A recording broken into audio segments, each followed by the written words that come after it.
To co, ja to usuń może z tego.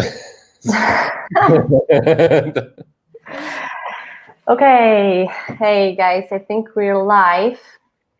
At least I hope so. Let me check if we are live.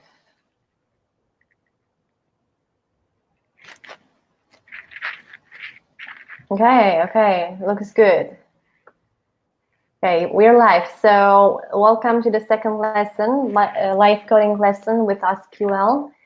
I am the real code newbie here because I have no experience, no prior experience in coding.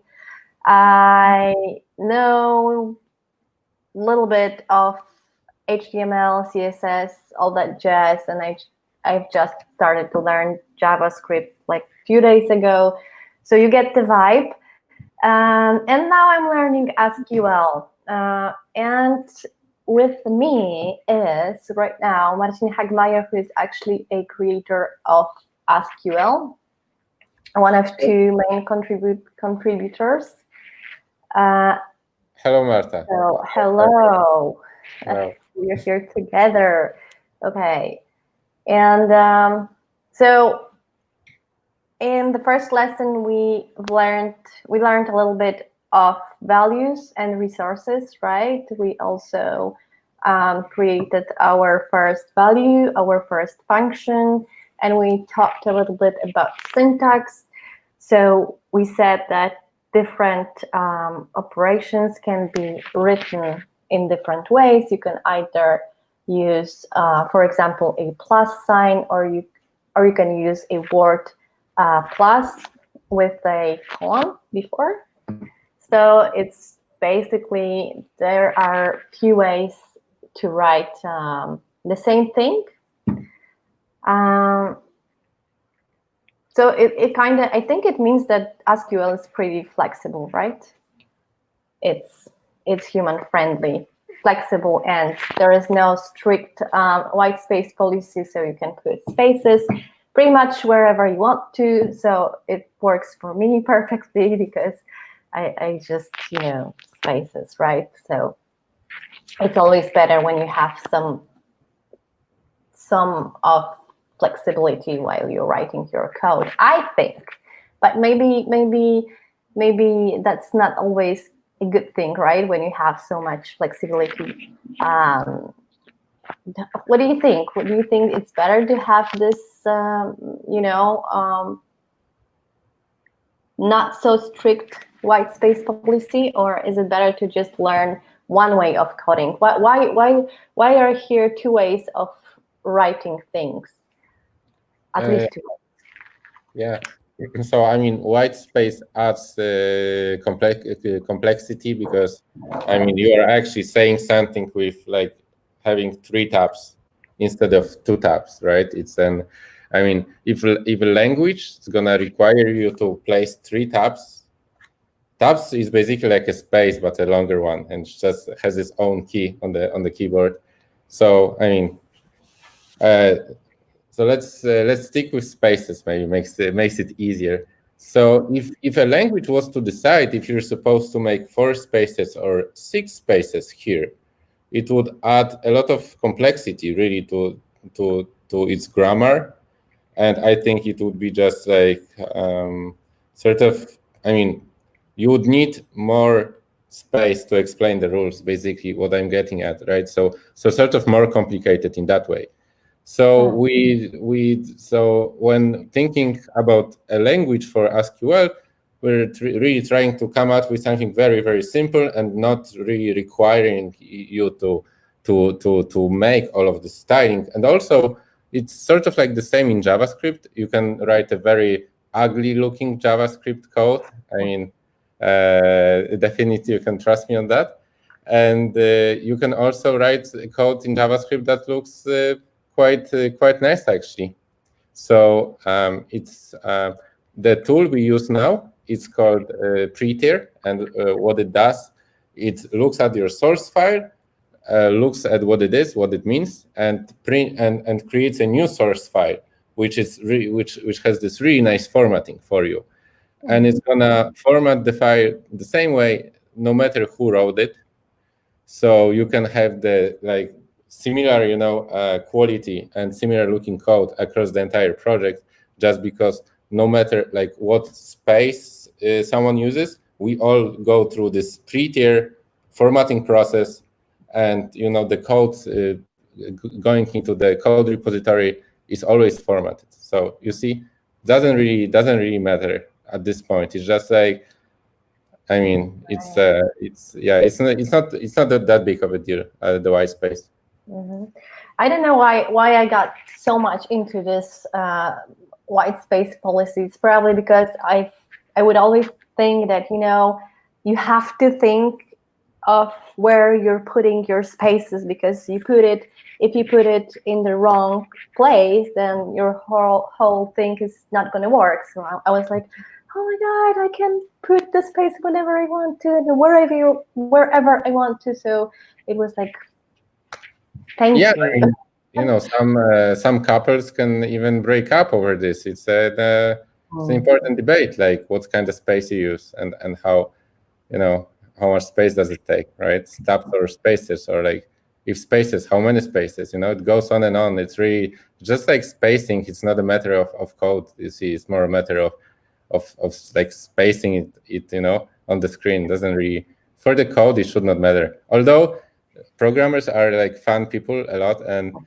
there are programming languages, actual programming language, just made entirely out of white space. So whatever you can write in this program, you're not gonna see, basically, because it's all white space. And there is like, I think like maybe like a few different kind of white space you can do in the character table, so you can use your pick. Okay, well, that sounds like the next step for me.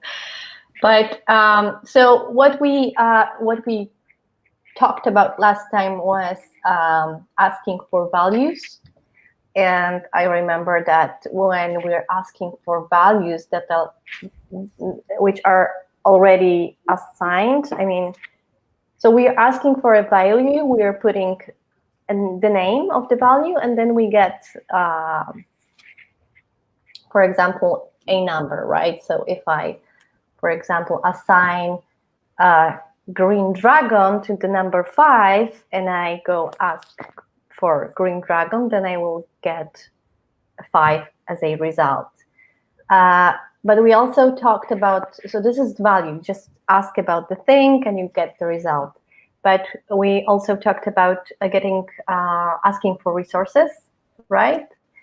So Marta, how about actually to make it maybe easier for everyone, especially for people joining in this current episode, to maybe bring up, mention the CLI that anyone can use even during the live session, and maybe show your examples a little bit there, so also it's easier for me to understand.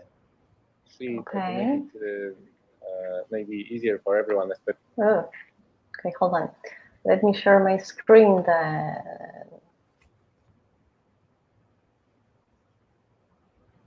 Share screen and share, and let's go to the playground. Okay. Okay, so can you see my screen? Hopefully. Wait. Yes. Where are you? I'm here. Okay. So right here, we are asking for the value which for resource, we're asking for hi, right? And let's see what happens. We get hi, this is AskQL server, blah, blah, blah, and the date, today's date, and the time. So that would be a resource because the program is asking for this, and this has to be operated in database, I believe, and this is the resource. So that's why we're having braces right here.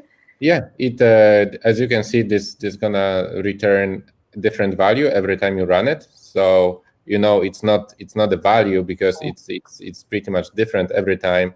So it has to be like more going on inside, and actually this is an computation, like a resource. So you need to add those parentheses to have a place where sort of like where you can put the different like arguments to it. Yeah. So this is our playground. If you could remind me, where can I check other values, things that already have names, or so yeah, this we've made some changes to the UI, also based on our previous lesson. So you can find this link on the right side under like available resources on the right side. It's gonna this is gonna list some of the things that you can. Yeah, I guess that's the first bug we. Oh yeah. Yeah. So basically, GitHub or like even the AskQL.org is a main our like main landing page, so we can start looking there for answers here. And also, like right here on the playground, you have these demos that you can sort of like look through, but it's not gonna like list the entire environment. It's just gonna give you some ideas about what is there. Yeah. Okay, this. Okay, so we had ask hi, and we put braces here. We don't need this. So this is what we get. Yeah. And if we didn't have this, we would be asking for just for value, right? If there is some value assigned to hi. Yeah, you can. The way you can look at it is like the hi it has different names, right? Depending on the context. So you can call it a resource, a function, a computation. The thing is like this thing is capable of producing a different value, based on the circumstance, pretty much. So this is a different thing than a value that is already like computed. You see, like it has this difference. Like when I write 15, it always means the same thing. It's always 15. It's like a fixed value. But like resource, it's like a value producer. It can produce a value. It can produce a different value every time based on its implementation. So yeah. So that's so this is why when you write hi and don't add this parentheses, you get this resource as a value, meaning that now you can pass it around. So if someone wants to get a resource of like specific for like specific purpose, then you can go give them the hi resource. And it would be a different thing that calling this resource, because you're not giving the value of calling it. You're giving this thing itself. Okay, so what happened if we assign? Let's do orange equals 5, right? Yeah. And then we ask for an orange. Will that work? Yeah. Yeah. Okay. So in your program, orange has always been a value, right? Because it was assigned the value of 5 at its creation, and then in line second, you sort of asked what the value was by referencing the name of the thing. And at the time, orange was a value, so you got the value. Can we now go like this? What happens? Yeah, it works again. Okay. Yeah. Okay, so, but now we can change it, right? We can say from now on, orange will equal 7. So that should be 14. Let's see if it works. It works. Okay, yeah. So that I remember that. And we also talked about creating functions. Yes. So yeah. it was, I remember it was, let's just start from the beginning. It was like this, maybe. Why isn't it yellow? Was that yellow or not? Is it supposed to be yellow? So usually what you would do, you would start with let, because you would want to create a identifier for this function. So what is the function that we're writing? What do we have in mind? The name. Okay, let's do double. I don't know if I even remember that. How about triple? We can. Okay.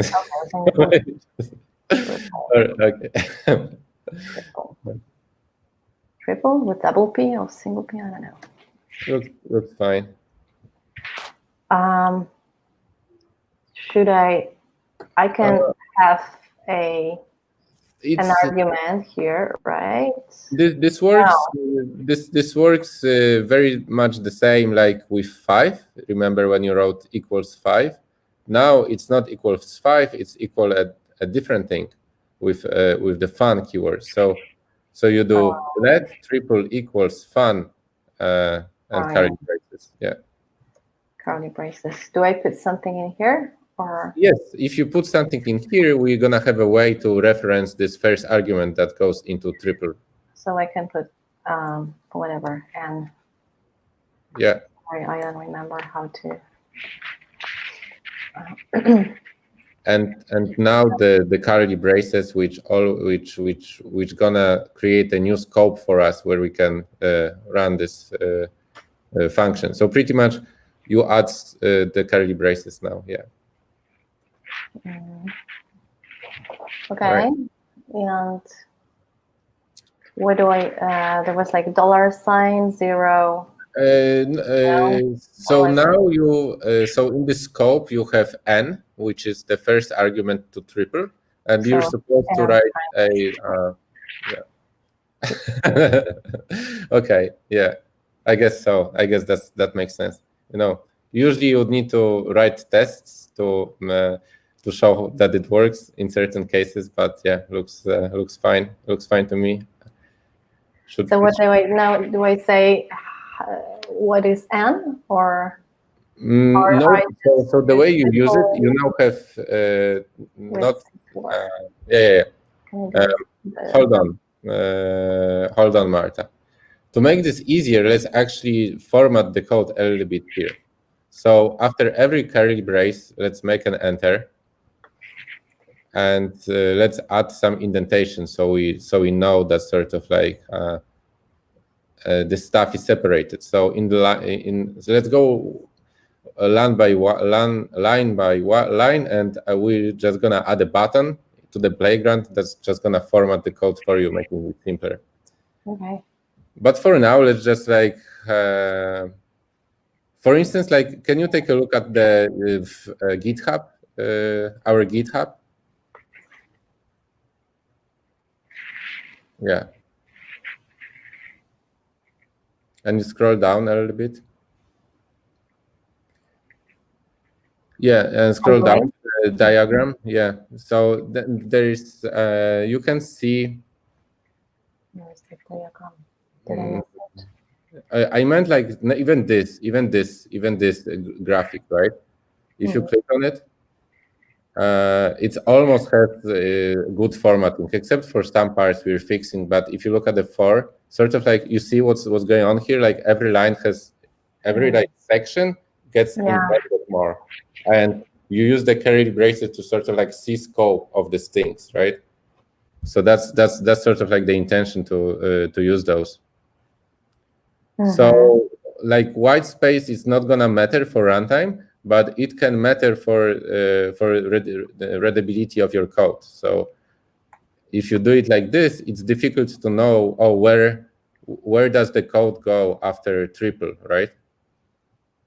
Yeah.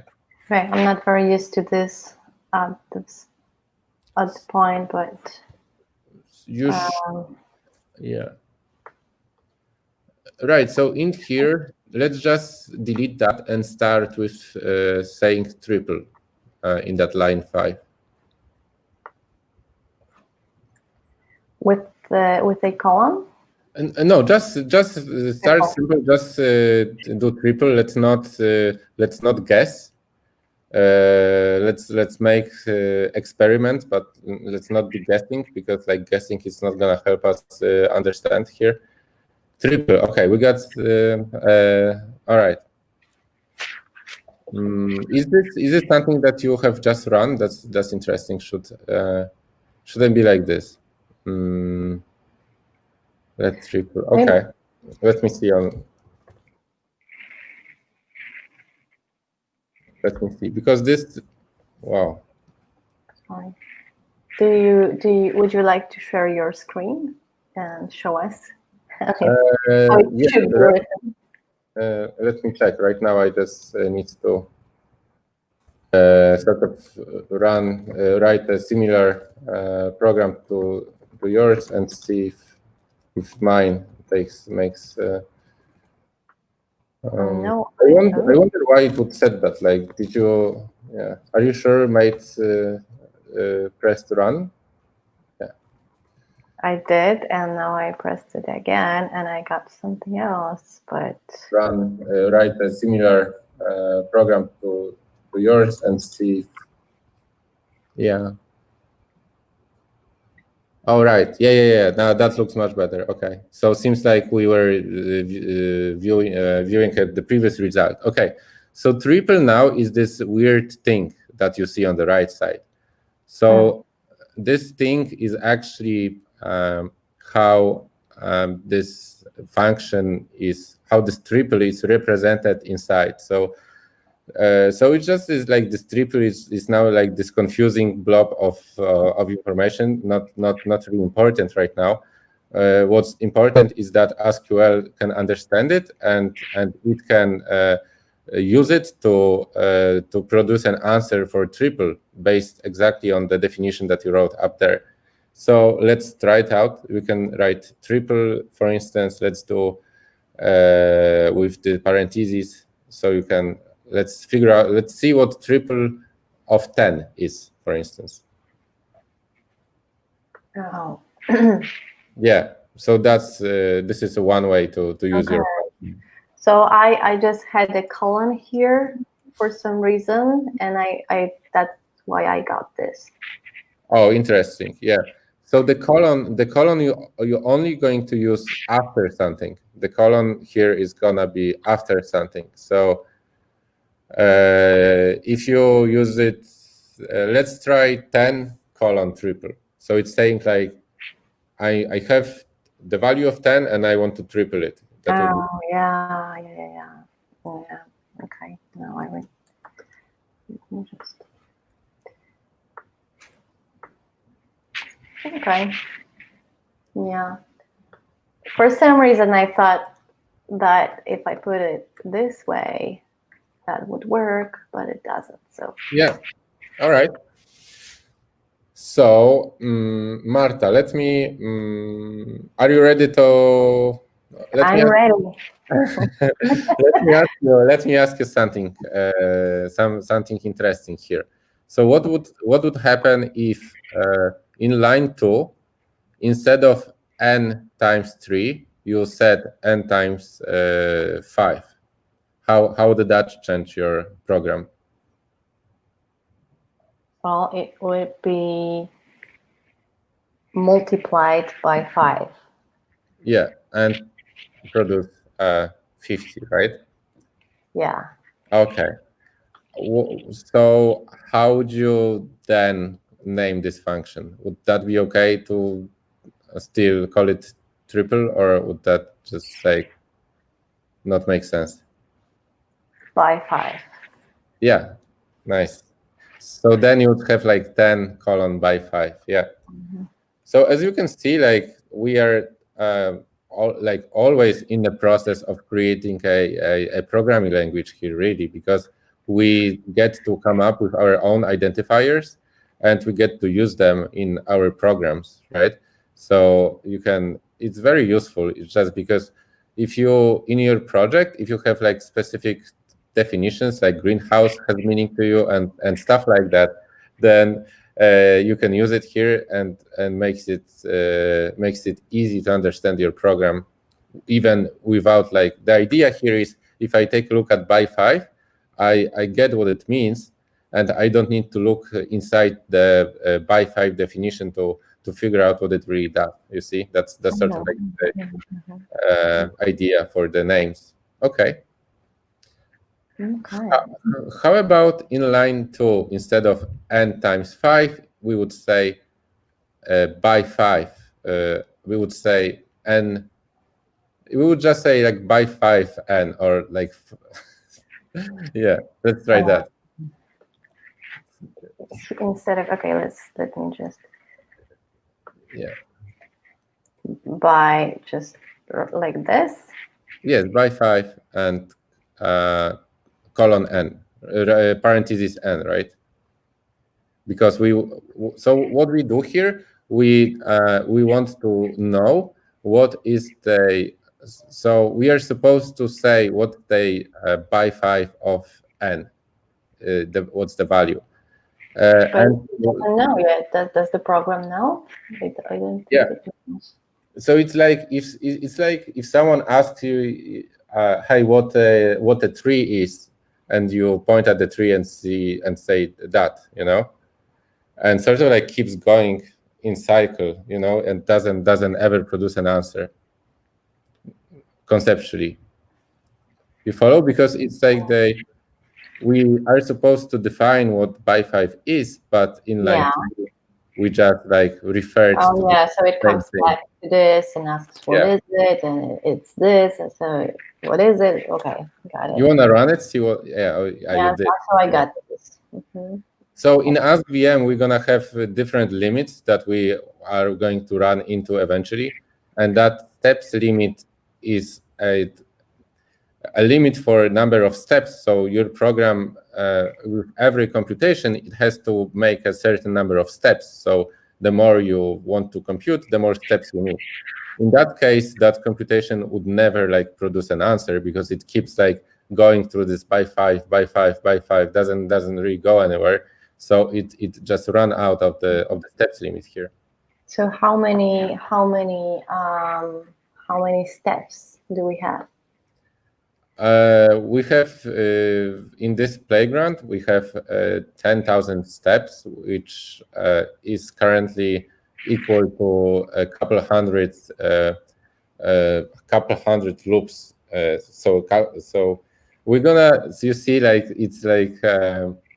So if I'm pressing this run, in the meantime, it was run for like hundreds of times, and then I got the error. I would probably like it run for I don't know, maybe 300 times, because like at this stage the language really isn't optimized for like heavy computations. It's more optimized for the networking aspect.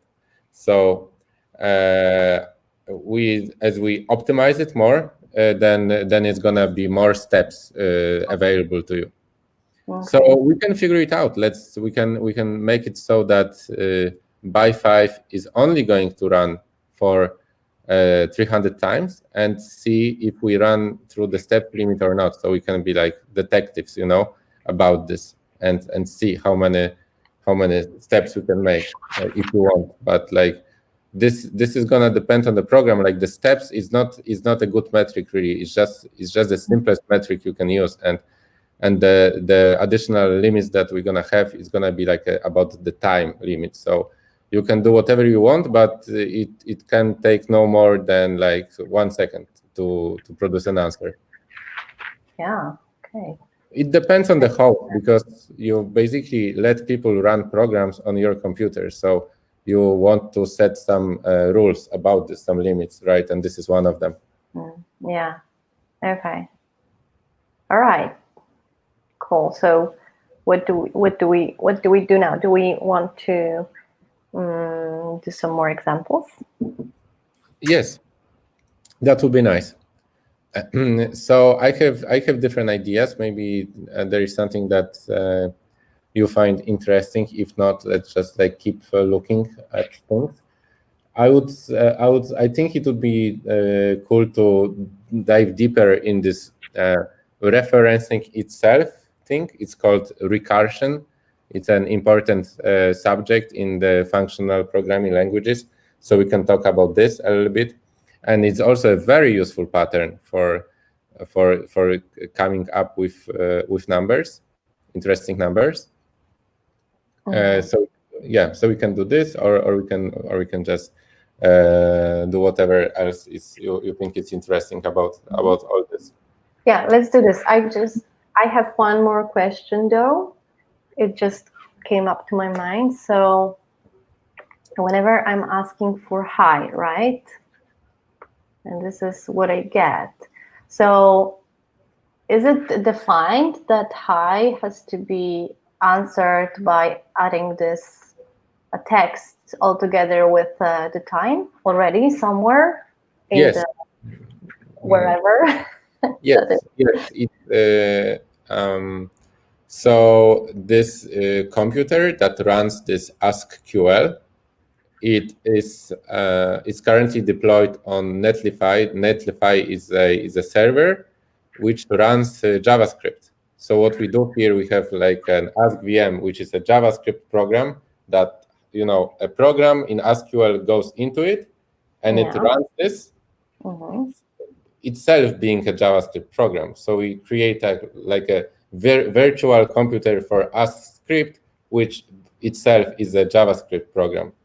So the only way currently you can run AskQL is in JavaScript. So you don't need to know JavaScript because we have our own language, but it's just good for you to know that when you hear someone talk about JavaScript, that then you can use AskQL in that same place already.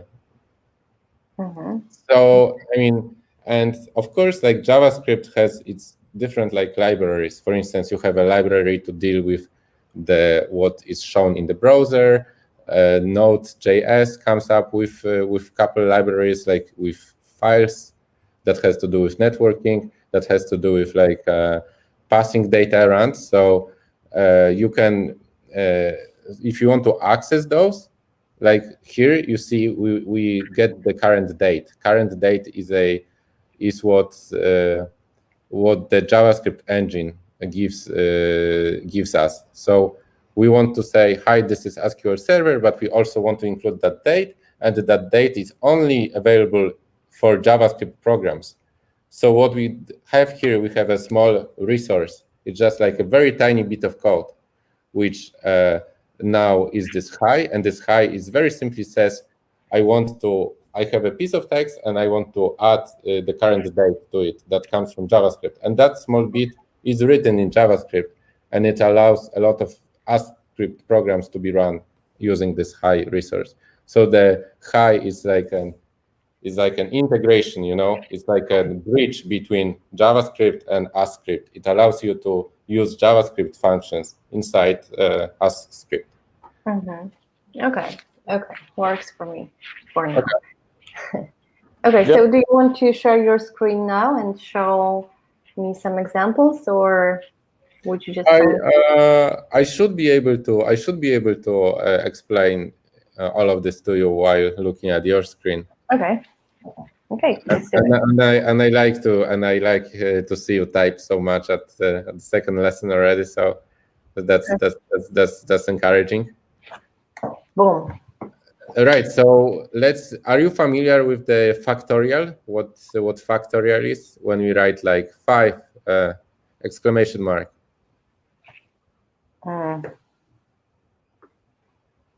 It's 5 by 5 by 5. I meant more like this is not something that AskScript understands. I meant more like in math function.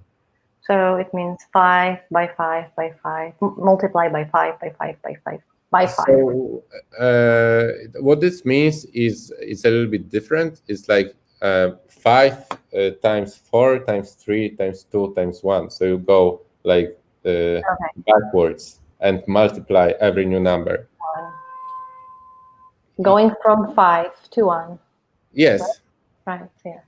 Mm-hmm. So factorial of 1 is 1, right?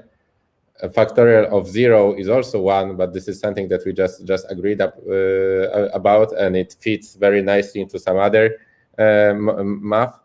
And so factorial about 2 is 2 times 1, factorial of 3, 3 times 2 times 1, right? Mm-hmm. And goes on. Okay, so we need to write a program that does it to make it easier. So like, let's imagine our task was, hey, what's the factorial of 10?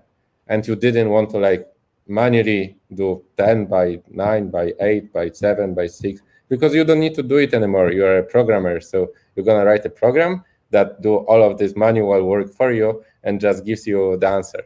That's the idea. Okay. So what do we do? Let's, right?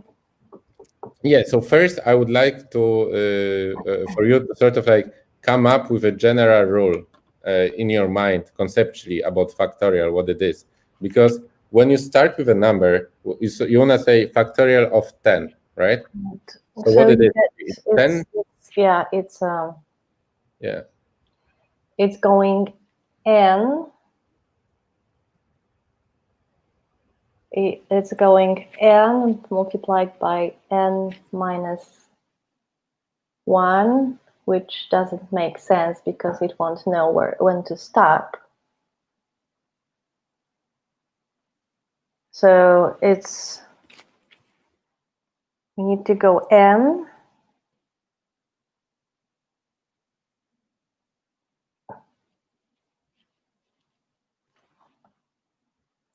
and you go n minus blah, blah, blah, blah. We need to write it down.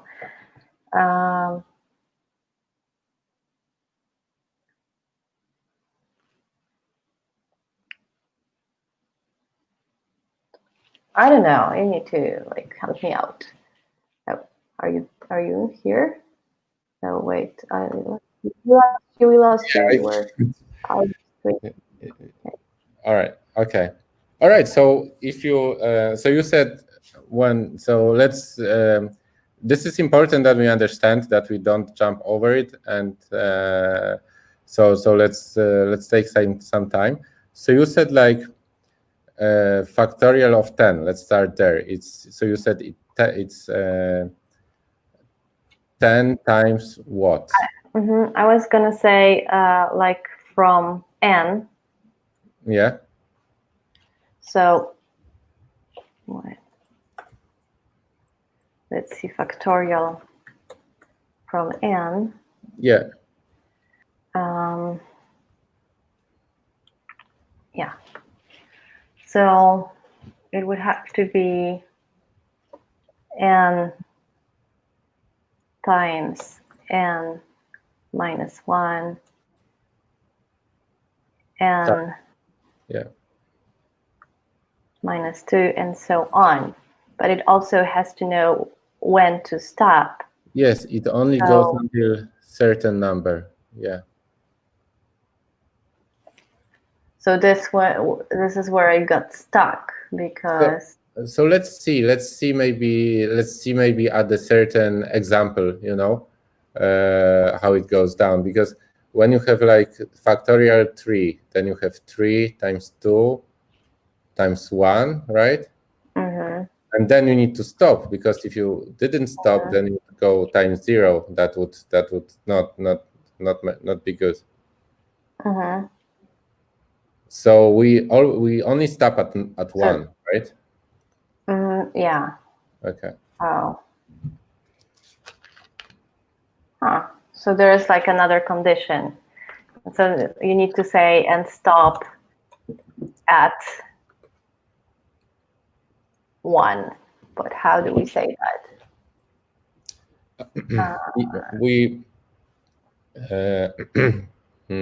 Yeah, we're gonna say that with a new instruction that we're going to learn. It's called if clause. It allows you to change the behavior of your program depending on the value at a certain depending on a certain value, basically.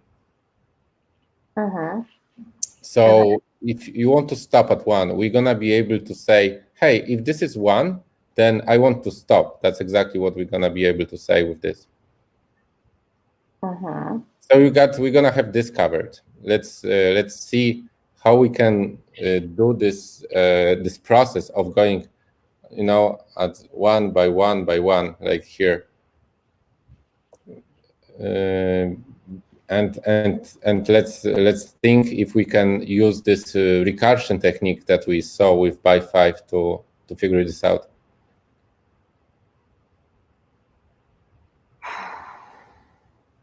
Okay, so let's start from the beginning. Right. We're letting to be factorial. Am I going in the right direction, or? Yes, definitely. You're gonna factorial from n. So as you remember, you can take a look at the previous function definition to sort of like keep that memory.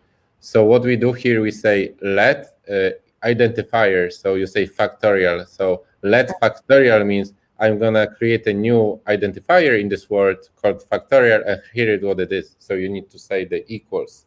So let factorial equals and then function. Yeah. Yes. So that function is gonna have. Is it gonna have arguments?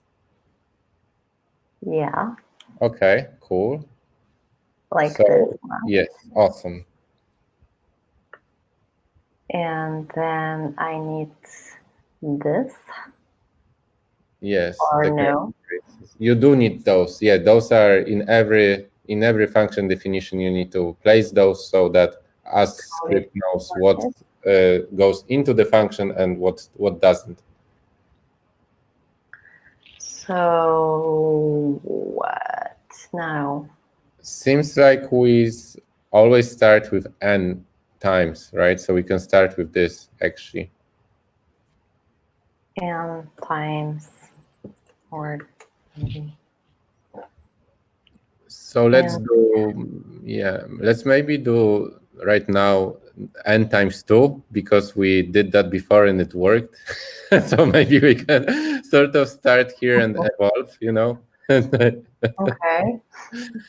Okay, so maybe down there at line 7, we can write a small test, maybe see what factorial of 5 is, and or like factorial of 3, because we know factorial of 3 is supposed to be 6, so we can keep checking if we got it right.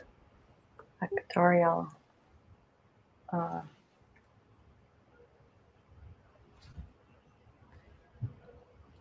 Wait. How was it? Wait. Of 3. Was it like this? Yes, I mean, it's a matter of style. If you feel like it makes more sense to say 3 colon factorial, you can say 3 colon factorial, or you can say factorial and 3 in the parentheses. It's a matter of I mean, what language you like. Yeah, it can go both ways. Yep. Awesome. Okay, so what? It should be 6. 6, right? Yeah, let's run it. Yeah, it should be 6. Oh, there you go. Yeah, that's pretty funny actually, because this is not the correct implementation. So let's try another test, maybe factorial of 4. What's that supposed to be? I'm guessing 8. Yeah. I mean, what is it really supposed to be? What's factorial of 4? Oh, well, it's supposed to take 2 and multiply it by 1. If factorial of 3 starts with 3, right? Of 3, yeah, I was going with 2. Okay. So factorial of 3 is actually 6, correct? Mm-hmm. Yeah. How about factorial of 4? 24? No, wait. 4 times 3. Yes. Times 2 times 1. Mm-hmm. So it's 24. Yes.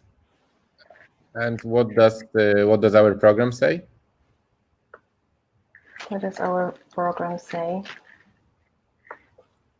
What does our program say? 8, not good. Fail. This test is failed. Okay, let's make it work.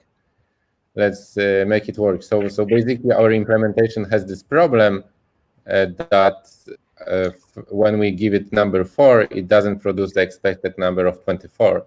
We can call it an issue or a bug. That's sort of like a name you're gonna hear very often throughout your career at programming if you decide to go this way. So something that's to keep in mind, that we certain times we get to know some input data that our program is not work for some reason, and we those things are always gonna be there, just because programming is very complicated, and we just need to learn how to find them, fix them, and release them. That's basically what we do for maintenance of computer systems. Right. Yeah. So okay. So why is it not work? What do you think? Because of this. We tell it take 4 and multiply it by 2.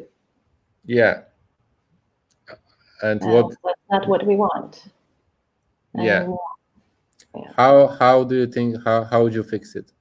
Well, just for this example, we have to take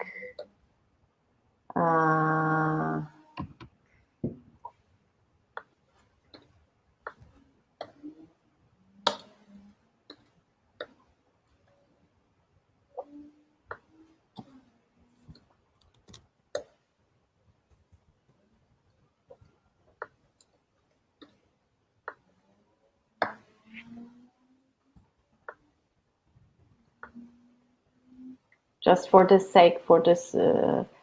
Yeah. Awesome. Just in this case, it's gonna work, but it's not flexible. Okay, but it's a step in good direction, I think, because it seems like this still we got a little bit more info. I mean, I feel like we got a little bit more going on, a little bit more thought has went into it, so it goes further. I think it's a little bit more similar to the definition, basically. Yeah. So right. So what next? What's your let's play detectives here. What do you think? I'm gonna help you if you need me. I don't know. Like I don't know. We need that if, I think, but we also need to make this function be more flexible. So. Yes. Okay, so let's do exactly that, what you said. So let's start with the condition. Let me show you how conditions work. So let's imagine that someone didn't know how Factorial works, and they put in -4 into the function. What should happen then in our program? What do you think? Here? Yes.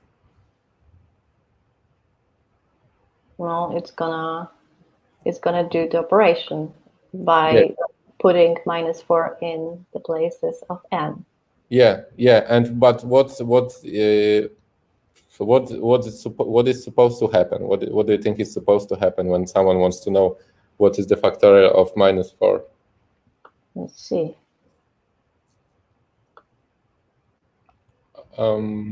Oh yeah. So this is the current result of our program. But like in math, most commonly you're gonna see just like that this operation is not defined. So let's say 4 - 4. So you can say, I mean, it's you could throw an error. Your program could like cause an error here, or we can use if statement. So let's say if someone gives us the negative value, then we always gonna just return 1, for instance, just as a because factorial of 0 is 1, So of minus number, it can also be 1. Why not, right? It's not defined anyway.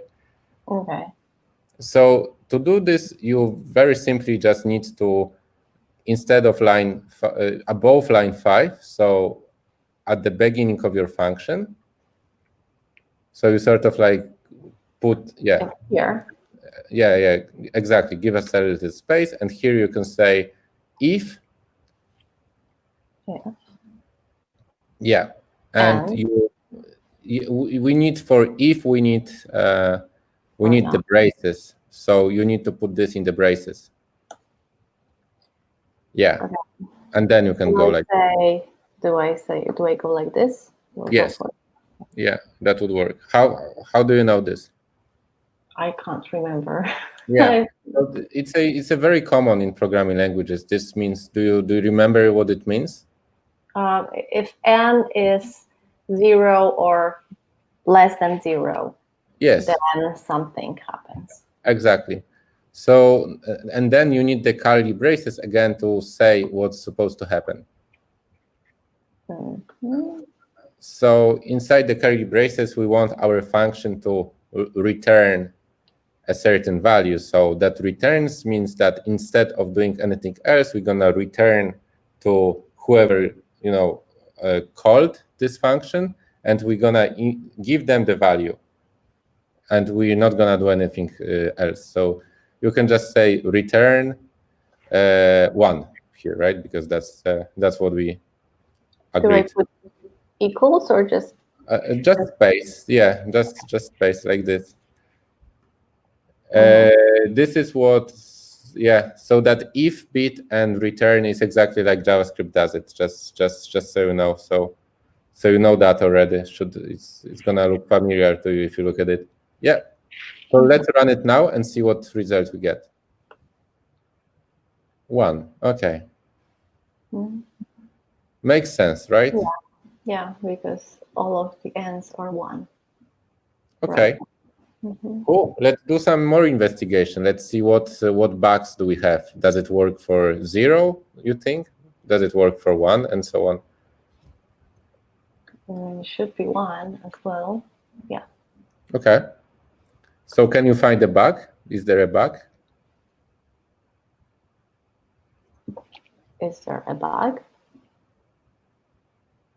Well, that doesn't look right. Factorial of 1 should be 1. Why do you think that is, that we get 0 here? Because of this. Yeah. How do we not go like here if we have 0, 1 already? Because we said that happens in case of n, when n is 0 or less than 0, but here we have this compute operation. Yeah. So in line 8, we know already that n is positive, because if it wasn't positive, then we would never be here, because we would return, right? So on line 8, we already know that n is positive. So we have the positive number, and we multiply it by a number 1 less than it. So if we start with 1, we multiply it by 0.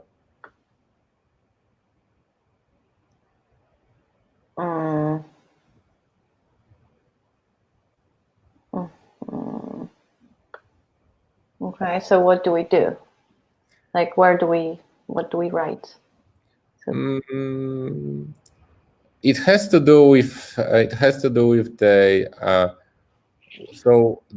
what would be very useful for us right now would be to say something like factorial, something like 10 factorial of 10 is 10 times factorial of 9, sort of, because then we would say factorial is this thing when you multiply another number to it. You see, you have factorial of 3, and now you want to know what is factorial of 4, so you multiply a number to it. So going opposite direction, you can say, oh, I have factorial of 10, and what it is 10 times factorial of 9, because if I had factorial of 9 and I multiplied 10, I would get factorial of 10.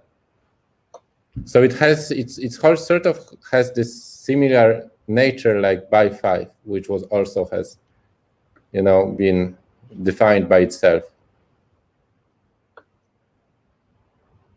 Mm-hmm.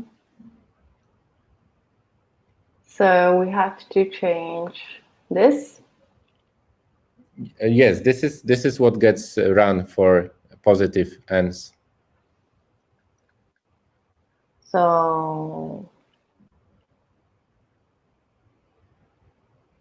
I don't know. What should I do now? Just tell me. What is this that you wrote in the line 11? Let's figure it out.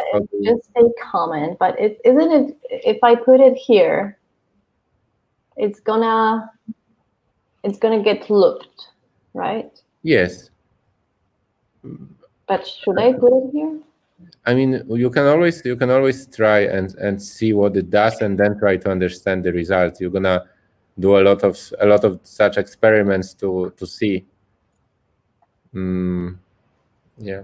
Real line, and it should just run out. Yeah.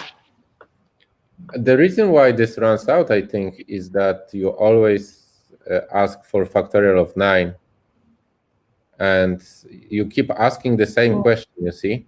Yeah. I'm asking. Yeah, I'm actually asking for run this function, and then it starts all over again. So yes, because it runs with the same argument. If you run the function with the same argument, you're always gonna get the same result. You're not making this problem smaller. You're just asking the same problem. Yeah, exactly. Yes. Let's maybe use n somewhere here, and let's maybe not use 10, but let's use n. So like here. Yeah. Like this? I don't know. Yeah, neither do I. Let's try it, figure out what it says and why it works. Oops. Oh, okay, that's interesting. We got a large number. I don't know. Maybe let's play with this a little bit more and sort of like understand what it does. Okay, that gets works for free.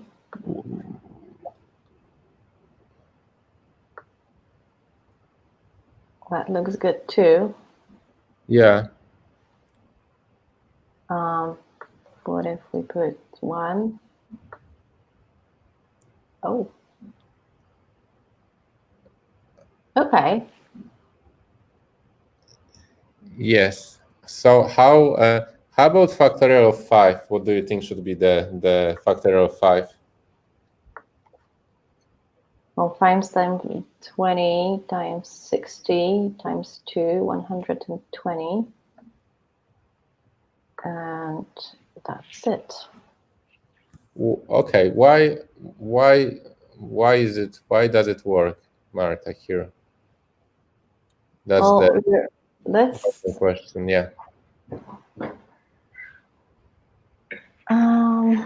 I actually thought it would get looped as well, but it doesn't. So it says 5 times factorial from 4, but then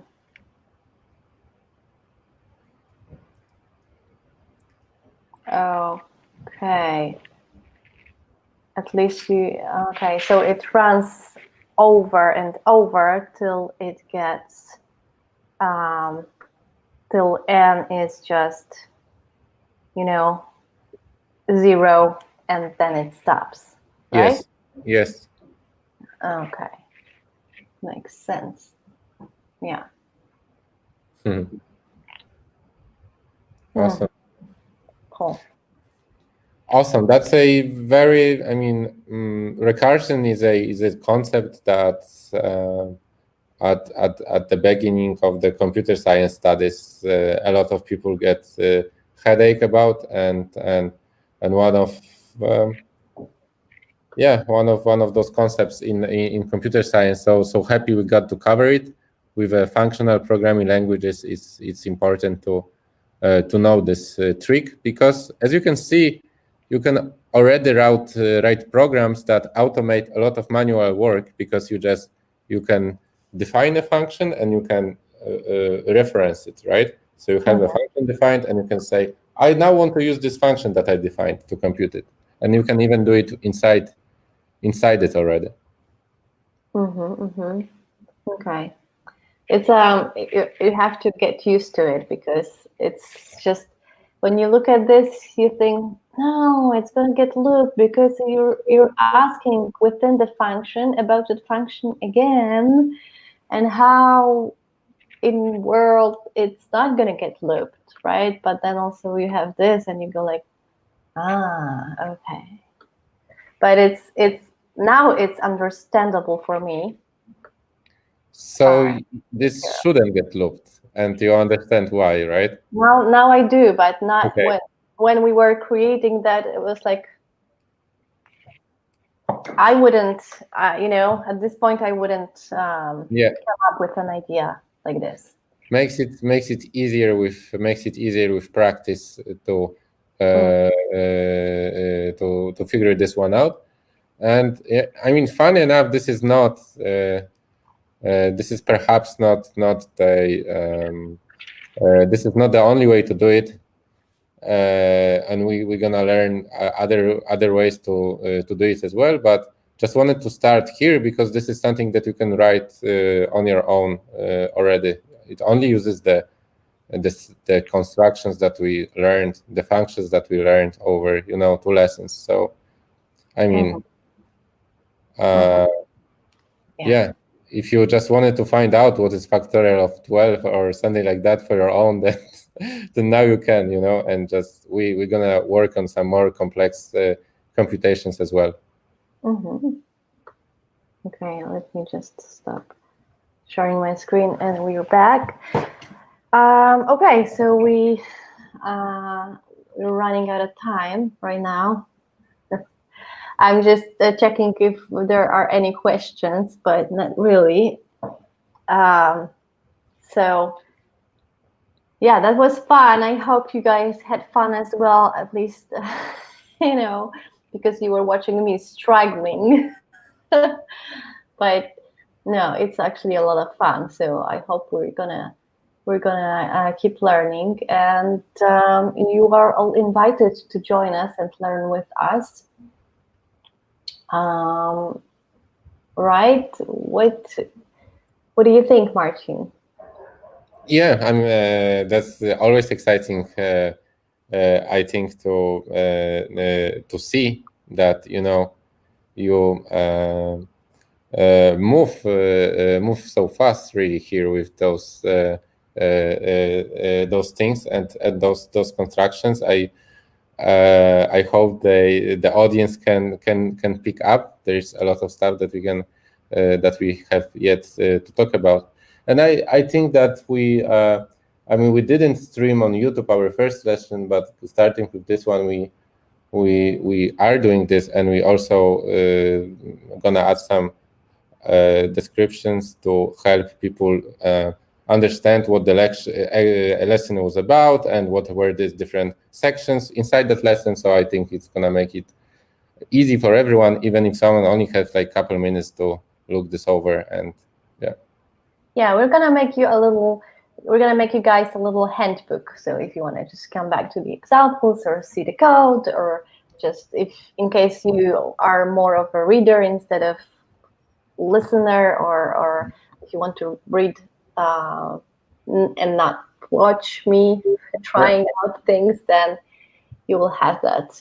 also at your disposal. So I also wanted to sort of like point out that currently we only use with very simple values, like some numbers, some text.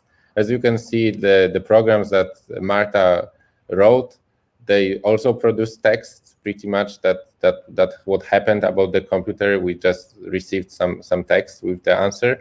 We are going to, in these lessons, cover another formats of results. You can have your program create a website, so you can see this website as a result of running your program, or like an image or things like that. So it's really like we open up I think a very rich chest of fun exercises here. Mm-hmm. So guys, if you want to practice in the meantime, go to our playground, check out the demos, check out the examples, and if you have any questions, just let us know here on Facebook, on Twitter, on Discord, or pretty much wherever you want to. We are there. We are available for any of your doubts and questions. And yeah, if you want to just learn more, and if you want to stick with us. We're going to have more lessons, and we're going to learn new things. So I'm excited. Hope you're too. And let us know if you have any thoughts on our project from AskZero to AskHero. And in case you have any questions right now, let us know. We are still live streaming on YouTube, but I don't think there are any questions at this point. We have smiley faces. So thank you. Thanks, guys. And see you on Monday at 6 p.m. In a week, next week, right? Right. Okay. Thanks. Thank you, guys. See you later. Bye-bye.